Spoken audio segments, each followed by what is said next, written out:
Decided it's time I teach you a thing or two about interviewing and applying for jobs. And first and foremost, don't listen to old people. Don't listen to your baby boomer relative or your grandparents or your older relative that says pound the pavement. They're stupid and they don't know. They haven't applied for a job since the 1950s, and that's not how it works. And there's no going in to fill out an application. This is the modern age. You're going to apply online unless the job really sucks, and then you apply. They go to hire you. Oh, you need to fill out this paper application. But I applied online. Ah, that doesn't matter. Corporate wants a paper application just to show that you're willing to go through the tedium for us to hire you. So don't listen to your relatives. And don't go into stores and businesses and say, hey, are you hiring? Because number one, the workers don't know.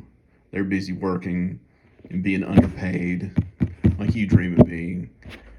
And they usually don't know. And if you're a big enough pain in the ass, they're going to say, hey, don't hire that son bitch because he gets old. And I was like you. I did that. I did that very thing. And you'll be hated for it. And I was rightly hated when I did it. So you need to apply online. And oftentimes when you apply online, they want you to create a username and password and do an assessment.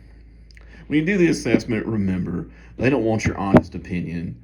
They want to hear what they want to hear. So you either strongly agree or strongly disagree. Because if you don't, you will fail the assessment and you will have to wait 6 months to reapply. Because let me tell you, I failed the assessment at Walmart many times. And you've seen the people that work there. So that tells you that if I couldn't pass, I don't understand why other people couldn't. So you've applied and done everything. And if the workplace especially hates you, if you have a resume, please put your resume here and fill out your job history. Yeah, I know. It's ridiculous. It's so stupid, but that's just how it works. I don't know why, but they just want you to jump through a bunch of hoops. And keep in mind when you're doing this was created by people that haven't had to apply for a job in years. So they don't really understand the process. And when it comes to your resume, don't go over a page because they're not going to look at it. You can put wherever you want on there. I interviewed for a job one time and they said, yeah, I didn't even look at your resume. You could have put your Pope on there, which is true. So eventually you'll get called in for an interview because there's an employment shortage. They should be looking for people, but nothing happens quickly. This isn't the movies. If you watch too much TV and movies, you see where people apply for a job, get hired and interviewed on the spot.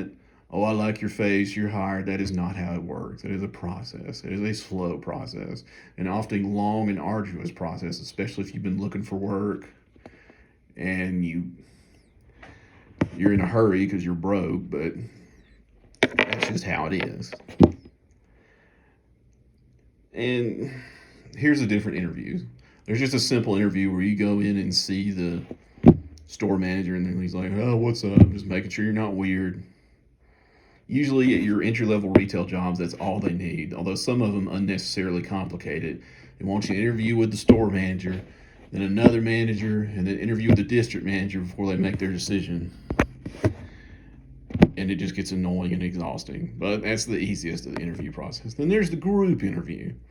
If you're doing a group interview, just know you're going to have 3 or 4 more interviews if you pass each of the interview stages. So the group interview is just like, hey, we just want to make sure you're not crazy and won't burn the building down and know how to put on your pants.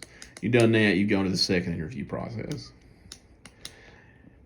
And I don't know why places think doing more than 3 interviews is okay, because if you're already working a job, your current job's not going to be like, oh, you want time off to go interview for a new job? Oh, that's great. Here, I'll let you off early today. Or, oh, you need time to go do an interview? Of course, if you're stupid enough to tell them you're interviewing, well, more the fool you be. Tell them you got a doctor's appointment. Tell them you got a dentist appointment. Lie. Because if you don't get the job, they know you're interviewing, you might have burned the bridge at that job. But if you tell them you need time off to interview, they're probably going to give you unlimited time off by firing you. And because you're looking for a job, you've lost your other job. But the people that interviewed you don't think that. They're like, oh, they get all the time in the world to interview. So if they can go through 5 interviews and take the Wonderlic test, which I had to take for a job as a cashier at a retail store. They really made me take it. I thought that was kind of ridiculous but you'd be amazed at the people that can't do math. And then there's the worst interview format of them all, the behavioral interview. I hate this interview process, but it is, for your higher level positions, it is the end all be all. How it works is they ask you about a question. Think about a time when you had to breathe and you couldn't. What happened? What steps did you take, and what were the results of the situation? Or they'll ask you something similar, and you better have a damn fine answer, but it better not take you 10 minutes to explain it. You need to have a great answer that doesn't take a lot of time to explain, but it has a great amount of detail. Sounds ridiculous, right? That's how it works. It sucks, and I absolutely cannot stand it. I remember these processes were invented by people that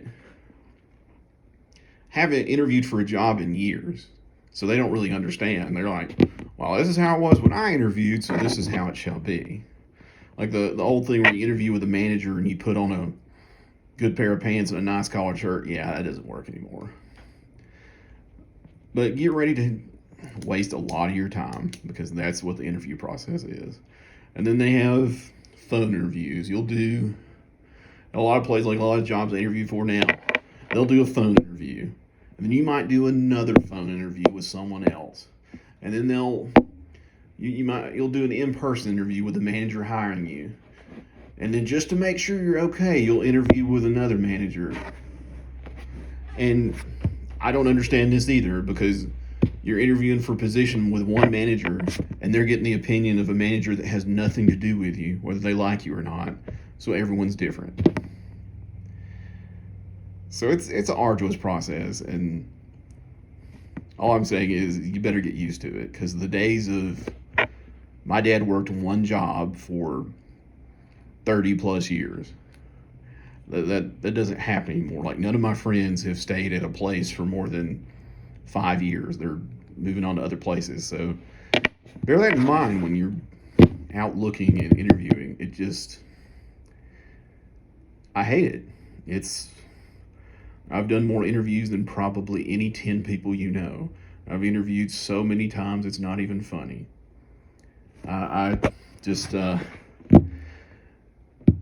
hopefully I can tell you that it gets easier. It just really doesn't, because you're working a job and you're looking for a new job and they don't know what to do with you, and then you need time off, and you can always get a day off, like if you need to go to the doctor or something, but you start taking off constantly. They're going to be like, what's going on? You've missed a bunch of days. We're going to have to write you up. And then you're one absence away from being fired, all because you're trying to interview for a new job.